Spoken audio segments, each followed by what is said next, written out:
Nields have been in my life, at the very least in the background of my life for, since the early 90s.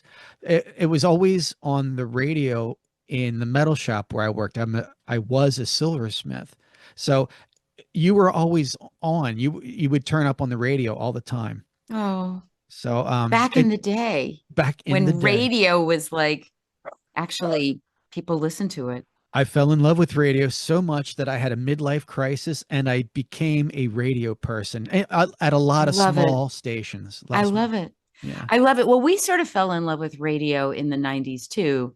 Katrina was actually a DJ at her college and would, had like her folk show and she would make playlists. And so we sort of had a little sense of the world when we first started Hmm. performing and meeting the local DJs, and we had really close relationships with like Ed McKeown at WWUH and Susan Forbes Hansen at WFCR, and Yep. we were, and Rita Houston, of course, at FUV.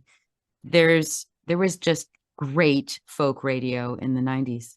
Well, it's interesting to me that you say that because the very first sentence that you read, if you were to research the Nields anywhere, is rock band. That is what is contained in the first sentence Mm. of. So you're saying folk, but there are multiple sites, probably quoting the same source, but there are multiple sites with rock band. And I remember back in the day that you were a five piece and you were rocking. Hmm. Well, we And were. That's yeah. true. So I guess, what are you comfortable with being known as now, or remembered as now? Is there a comfort, and is there a line you draw for Between yourself? folk and rock. Yeah. Oh, you have just opened up, the whole thing. So when we started, it was 1991.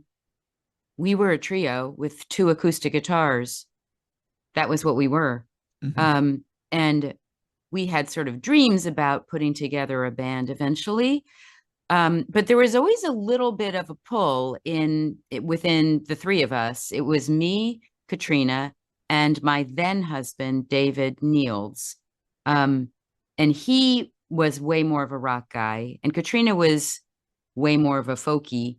And I was in the middle. I was a songwriter, and my big influences are the Beatles, Bob Dylan, Joni Mitchell, and yes, Pete Seeger, and yes, Bruce Springsteen, and like the B-52s, and I was Elvis Costello. I'm Ah, love I'm I'm a Elvis. songwriter, so if the songwriting is great, that's what I'm listening to. And I love a good folk rock, real rock arrangement.